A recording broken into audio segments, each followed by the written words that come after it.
Assalamualaikum warahmatullahi wabarakatuh. Selamat pagi anak-anakku kelas 11 farmasi. Berjumpa kembali dengan Bu Diana di mata pelajaran farmakologi. Semoga anak-anakku pagi ini dalam keadaan sehat dan tetap semangat untuk belajar. Baiklah, sebelum kita mulai pembelajaran farmakologi pada pagi hari ini, terlebih dahulu kita berdoa menurut agama dan kepercayaan kita masing-masing. Berdoa dipersilahkan. Berdoa selesai.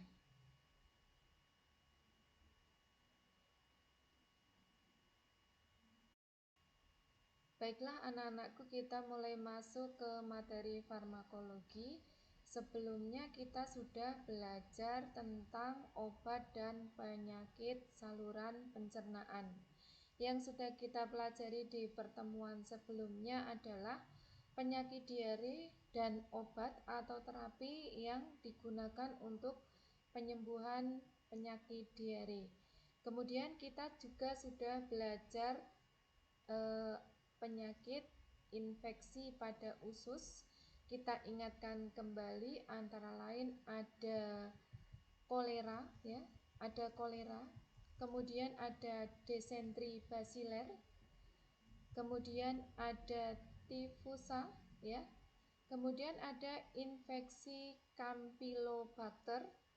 Kemudian ada infeksi protozoa. Itu ya, antara lain anak-anak yang sudah kita pelajari di pertemuan sebelumnya. Untuk pertemuan hari ini kita juga masih ada di kompetensi dasar tentang obat dan penyakit pada gangguan saluran pencernaan, yaitu tukak lambung, ya.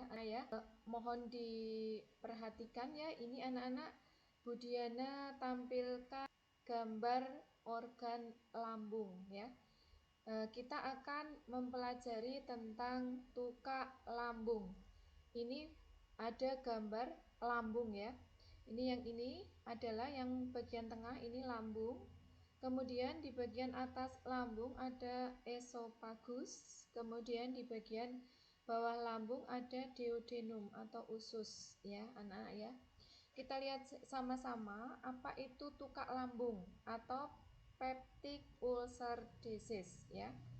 Tukak lambung atau peptic ulcer disease adalah luka yang terjadi pada lapisan bagian dalam dari lambung atau pada usus atau disebut tukak usus yang mengakibatkan timbulnya rasa nyeri pada saluran pencernaan. Ya anak-anak ya, tukak atau ulcer itu adalah luka, ya. Ini bisa kita lihat ya, di dinding lambung terjadi luka, tukak atau ulcer. Ini ya, di dinding lambung. Kemudian bisa terjadi pada dinding usus. Ini terjadi ulcer atau tukak atau luka, ya anak-anak ya. Sudah ya, kita lanjutkan. Kita lihat apa yang menyebabkan terjadinya tukak lambung, ya. Ada 3 faktor pemicu yang dapat menyebabkan tukak lambung. Antara lain yang pertama adalah tingginya kadar asam di dalam lambung. Jadi adanya kadar asam lambung atau HCl di dalam lambung yang tinggi, ya, dapat menyebabkan tukak lambung. Kemudian yang kedua, adanya infeksi bakteri. Bakteri apa yang dapat menyebabkan tukak lambung? Adalah Helicobacter pylori. Ini ya, ini bakteri yang dapat menyebabkan tukak lambung. Ya, anak-anak ya, diingat-ingat. Kemudian yang ketiga, karena obat anti radang non-steroid atau obat anti-inflamasi golongan non-steroid yang dikonsumsi dalam jangka panjang, ya. Jadi pemakaian obat anti-inflamasi golongan non-steroid atau anti radang non-steroid dalam jangka panjang itu dapat menyebabkan tukak lambung. Contoh dari obat golongan anti radang nonsteroid antara lain ya, nanti bisa kalian searching di medianet ya. Coba kalian searching obat-obat golongan anti radang nonsteroid. Di sini Bu Diana sebutkan salah satu contohnya saja ya. Salah satu contohnya adalah natrium diklofenak atau kalium diklofenak ya. Itu adalah salah satu contoh obat anti radang nonsteroid ya. Jadi kalau pemakaiannya tidak betul ya, pasien tidak mendapatkan informasi tentang pemakaian obat yang betul untuk obat anti radang nonsteroid, apalagi pemakaiannya dalam jangka panjang, itu dapat menyebabkan tukak lambung, dapat menyebabkan luka, ulcer atau tukak pada lambung ya.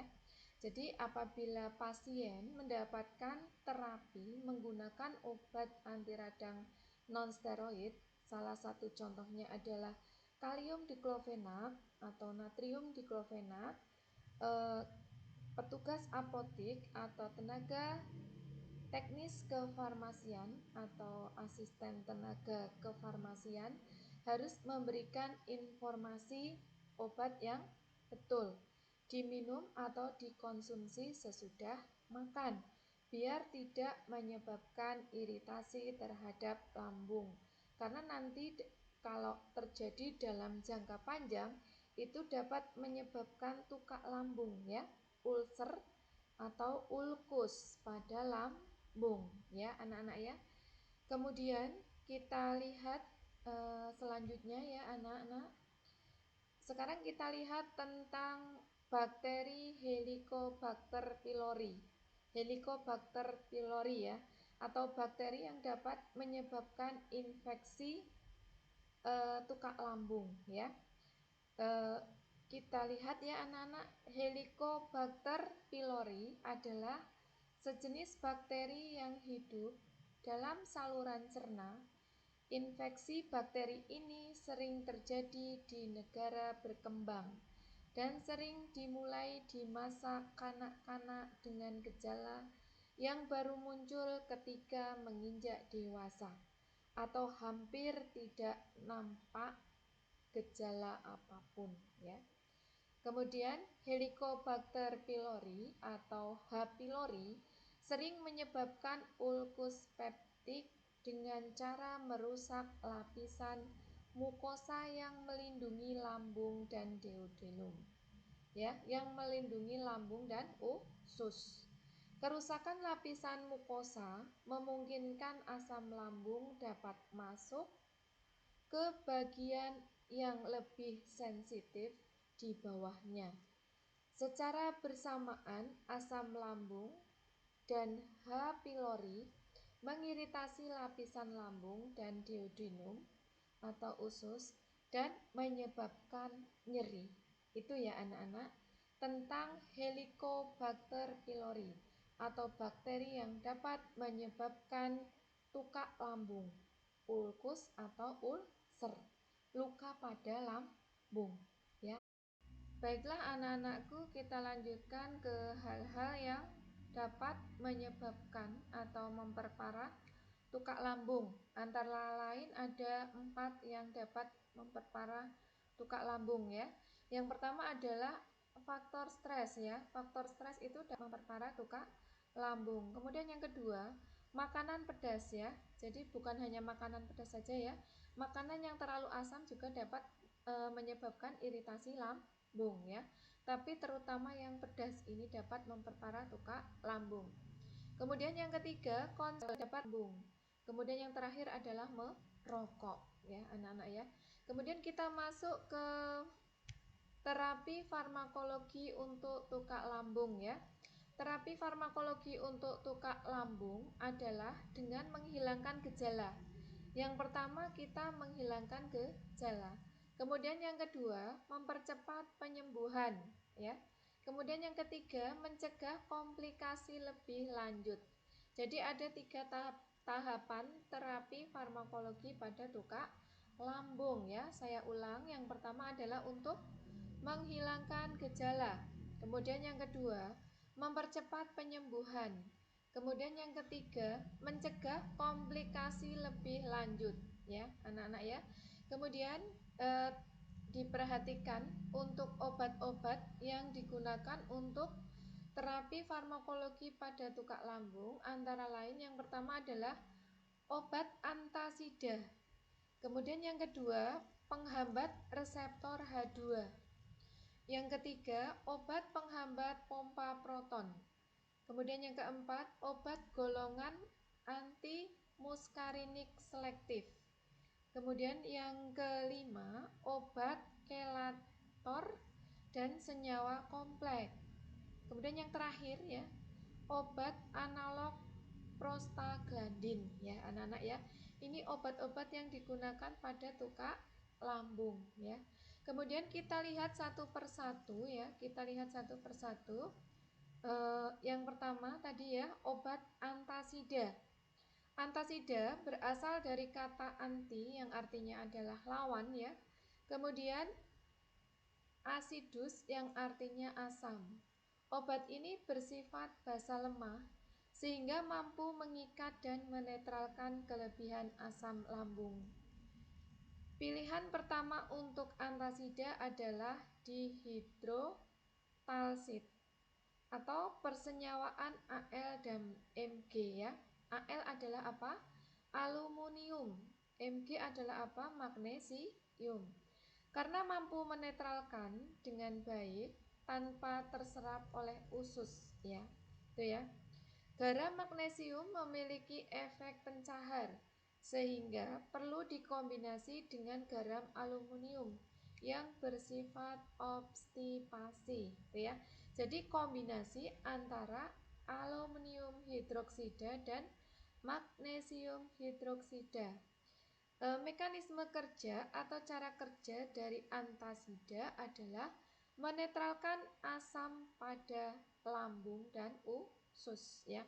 Jadi bekerjanya adalah menetralkan asam pada lambung dan usus. Contohnya adalah antasidadoen ya, anak-anak ya. Antasidadoen. Itu ya.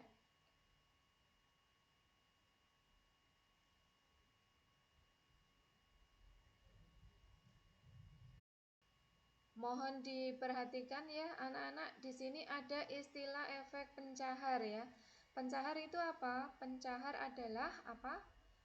Melancarkan buang air besar. Kemudian di sini ada efek atau bersifat obstipasi.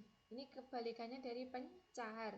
Obstipasi adalah sulit buang air besar ya. Makanya perlu dikombinasikan ya. Di sini garam magnesium memiliki efek pencahar sehingga perlu dikombinasikan dengan garam aluminium yang bersifat obstipasi. Kemudian kalau anak-anakku kepingin tahu lebih lanjut tentang contoh obat antasid ya. Di sini adalah antasidadoen. Anak-anak bisa berkunjung ke apotik simulasi sekolah. Di sana tersedia berbagai macam obat yang disediakan untuk media pembelajaran kalian ya. Nanti silakan kalau mau lihat ya tentang komposisi dari antasidadoen, indikasi dari antasidadoen ya. Kemudian kontraindikasi, efek samping, cara pemakaian ya. Bisa berkunjung ke apotek simulasi sekolah. Tapi kalau belum bisa berkunjung karena masih pandemi COVID ya, anak-anak bisa searching melalui Medianet ya. Nanti bisa dilihat, silahkan ya searching ya. Nanti bisa dilihat lebih dalam tentang antasidadoen ya, anak-anak ya. Yang apa? Mekanisme kerjanya adalah menetralkan asam pada lambung dan usus ya. Kita lanjutkan untuk yang kedua adalah obat yang berfungsi sebagai penghambat reseptor H2. Penghambat reseptor H2 merupakan obat golongan antihistamin. Apa itu antihistamin? Antihistamin adalah anti alergi yang secara selektif menempati reseptor histamin H2 yang terletak pada permukaan lambung sehingga akan mengurangi sekresi asam lambung. Apa itu sekresi? Sekresi adalah pengeluaran ya. Pengeluaran asam lambung dan pepsin ya anak-anak ya. Kemudian contoh obat yang bekerja mengurangi sekresi asam lambung yang merupakan golongan penghambat reseptor H2 antara lain adalah yang pertama adalah apa contohnya ini simetidin ya, kemudian ranitidin ya, kemudian famotidin dan nizaridin. Silahkan ya anak-anak bisa searching melalui media net ya, melihat atau menggali lebih dalam untuk obat-obat penghambat reseptor H2 yang cara kerjanya atau mekanisme kerjanya adalah mengurangi sekresi asam lambung dan peptin ya, dan pepsin, bukan peptin tapi pepsin ya anak-anak ya. Itu ya anak-anak ya. Silahkan searching ya anak. Baiklah anak-anakku, kita lanjutkan ke yang ketiga adalah obat yang berfungsi sebagai penghambat pompa proton ya. Penghambat pompa proton atau pompa proton inhibitor atau disingkat PPI bekerja dengan cara menghambat enzim H+ dan kamin ATPase yang terdapat pada sel-sel parietal lambung sehingga akan menghambat sekresi asam lambung, menghambat pengeluaran asam lambung ya. Sekresi adalah pengeluaran asam lambung. Contoh dari obat-obat yang dapat atau berfungsi menghambat sekresi atau pengeluaran asam lambung ya, atau golongan penghambat pompa proton antara lain yang pertama ya, itu contohnya omeprazol, kemudian yang kedua lansoprazol, kemudian yang ketiga pantoprazol. Silahkan digali lebih lanjut ya anak-anak, kalian silahkan searching melalui media net ya, nanti kalian baca-baca di media net tentang omeprazol ya, kemudian lansoprazol, kemudian pantoprazol ya anak-anak ya, searching. Kemudian kita lanjutkan untuk obat yang keempat adalah obat golongan antimuskarinik selektif. Dalam dosis rendah, obat ini menghambat reseptor muskarinik M1 ya, dalam sel-sel parietal lambung yang memproduksi asam lambung ya. Dahulu obat ini banyak digunakan untuk mengatasi asam lambung. Contohnya ini kita ambilkan satu ya, pirensepin ya. Silakan anak-anak searching ya, pirensepin. Nanti di searching melalui media net ya. Kita lanjutkan obat yang kelima ya, yaitu kelator dan senyawa kompleks. Kelator dan senyawa kompleks. Obat ini akan membentuk kompleks protein pada permukaan tukak yang akan berfungsi melindungi lambung dari asam dan pepsin ya. Contohnya adalah sukrafat. Jadi sebagai pelapis ya, sebagai pelapis di permukaan tukak lambung ya. Kemudian fungsinya melindungi lambung dari asam dan pepsin ya. Obat ini nanti efektif diminum sebelum makan ya. Sebelum makan. Namanya apa? Sukrafat. Ini juga silakan ya, kalian gali lebih dalam. Silakan bisa searching melalui media net. Kalian lakukan penggalian informasi melalui media net. Kemudian yang keenam, yang terakhir adalah obat analog prostaglandin. Obat ini berfungsi secara langsung menghambat sekresi asam lambung. Jadi menghambat pengeluaran asam lambung. Contohnya adalah misoprostol ya. Silahkan anak-anakku gali ya melalui media net, searching tentang mesoprostol ya nanti ya. Silahkan digali, silahkan searching ya anak-anak ya. Silahkan digali lebih lanjut contoh-contoh dari obat-obat tukak lambung tadi ya. Jadi ada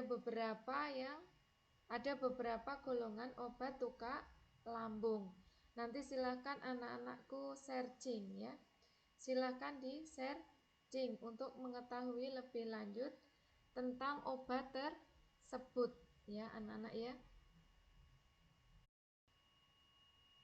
Baik anak-anakku, kita lanjutkan lagi ya. Di sini kita sajikan tabel tentang spesialite obat tukak lambung ya anak-anak ya. Dalam tabel tersaji golongan ya, kemudian generik atau nama generik atau zat berkhasiat ya. Kemudian spesialite atau nama dagang atau nama paten ya. Kemudian yang keempat produsen atau industri farmasi.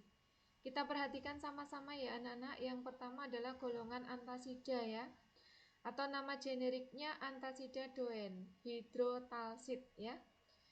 Di sini contoh ya, contoh dari antasida ya. Antasida merupakan kombinasi antara aluminium hidroksida dan magnesium hidroksida. Nama dagang atau nama patennya adalah Maalog ini ya, kita ambilkan contoh. Kemudian produsen atau industri farmasi yang memproduksi adalah Aventis ya. Kemudian kita ambilkan contoh yang kedua, kombinasi antara aluminium hidroksida dan magnesium trisilikat. Contoh dari nama dagang atau nama patennya adalah Gelusif ya.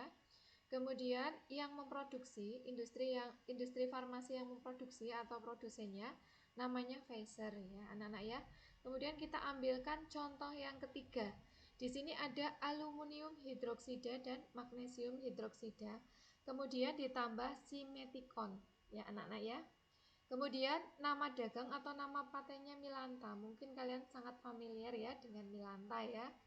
Kemudian industri farmasi atau produsennya adalah Pfizer ya di sini ya. Kemudian untuk golongan yang kedua adalah obat yang berfungsi sebagai penghambat reseptor H2 ya. Contohnya ya, nama generiknya atau zat berkhasiatnya adalah ranitidin ya. Kemudian nama dagang atau nama patennya di sini Rantin. Industri farmasi atau produsennya adalah Kalbe Pharma.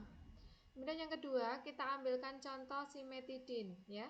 Simetidin, spesialite atau nama dagang atau nama patennya adalah Tagamet ya. Kemudian produsen atau industri farmasinya adalah Smith Beckham ya. Kemudian yang ketiga adalah famotidin. Famotidin ya. Untuk nama dagang atau nama patennya adalah Famosid. Industri farmasi atau produsennya adalah Sanbe Pharma. Ya anak-anak ya, kita ambilkan contoh-contoh ini ya. Kemudian untuk golongan yang ketiga, obat yang berfungsi sebagai penghambat pompa proton. Tadi ya, pompa proton inhibitor atau PPI ya. Contohnya adalah lansoprazol generiknya.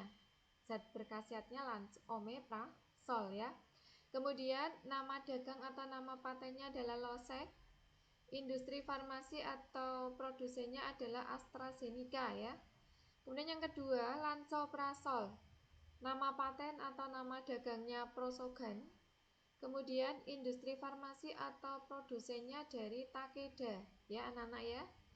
Kemudian yang ketiga, pantoprazol. Ini zat aktif atau nama generik ya. Nama dagang atau nama patennya pantoprazol. Industri farmasinya adalah Paros Indonesia ya. Industri farmasi dari Paros. Paros mengeluarkan pantoprazol yang isinya adalah pantosol yang isinya adalah pantoprazol ya. Kemudian golongan yang keempat adalah kelator ya. Tadi ya, kelator berfungsi untuk melapisi ulkus atau ulcer atau tukak lambung, luka pada lambung ya. Contoh zat berkhasiat atau generiknya adalah Sucrafat ya. Kemudian nama dagang atau nama patennya adalah Inpepsa. Produsen atau industri farmasinya adalah Fahrenheit ya, Fahrenheit ya.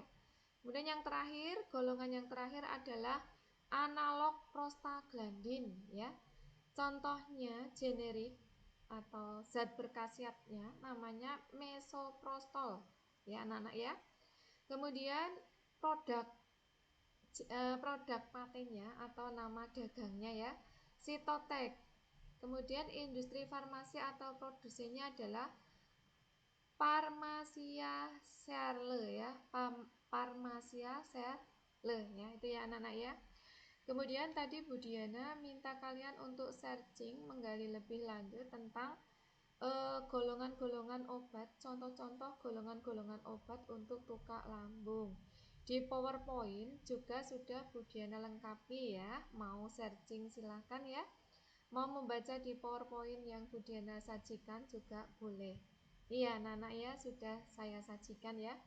Coba kita lihat satu ini ya anak-anak ya, tentang obat antasid, aluminium hidroksida dan magnesium hidroksida ya.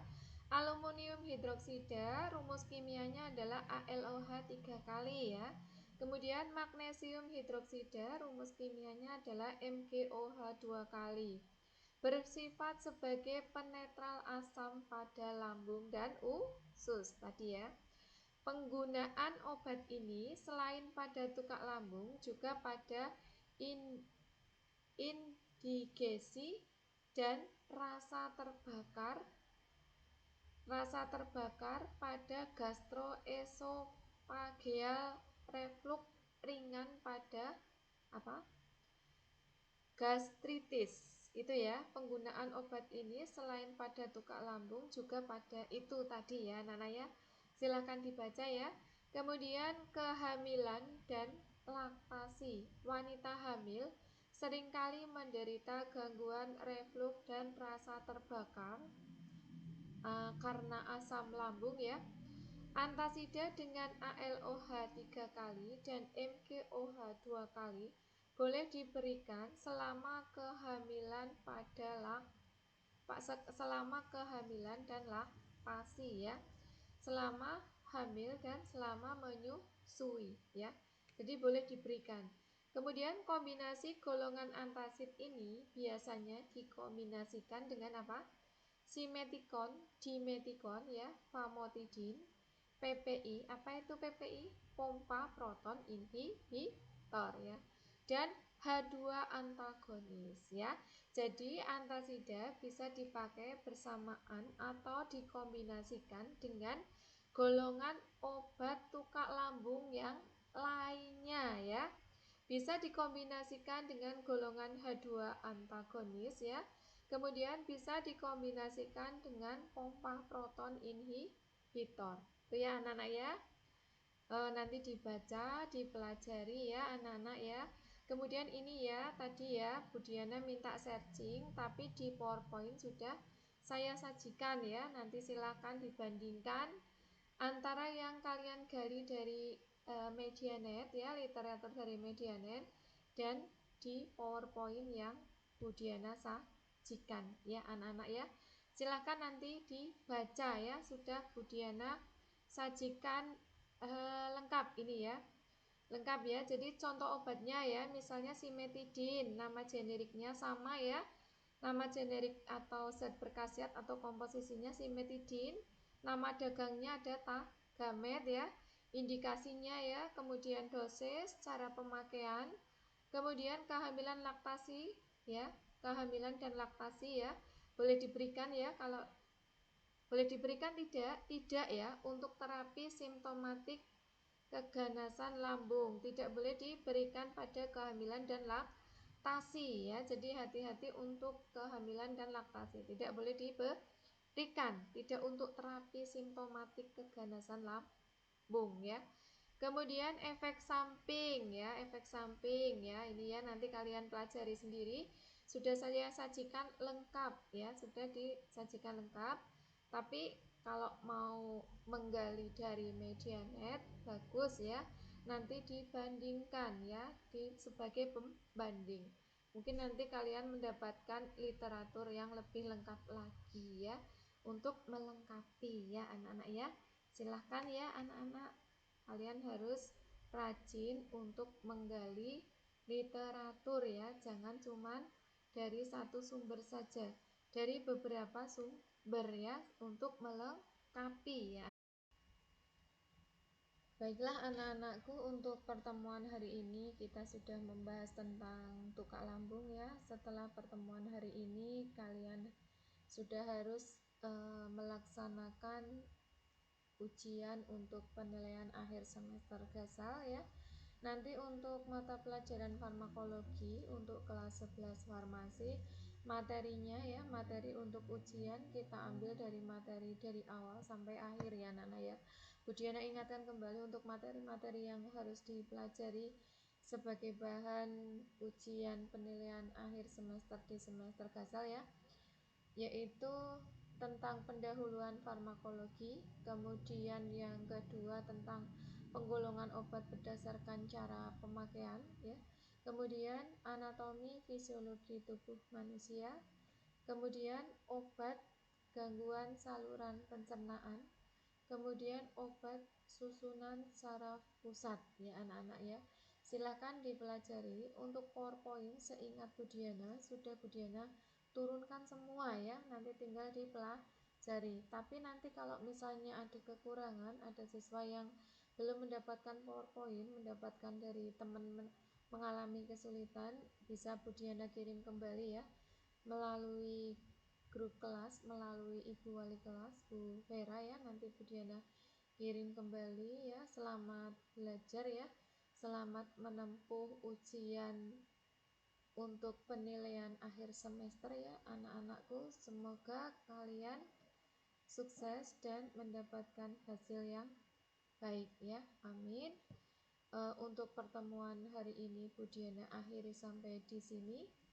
Semoga apa yang Bu Diana sampaikan bermanfaat. Terima kasih. Apabila ada kekurangan mohon maaf. Wassalamualaikum warahmatullahi wabarakatuh. Sampai ketemu di pertemuan selanjutnya ya, setelah ujian penilaian akhir semester. Ketemu kembali di semester 2 ya anak-anak ya. Terima kasih sudah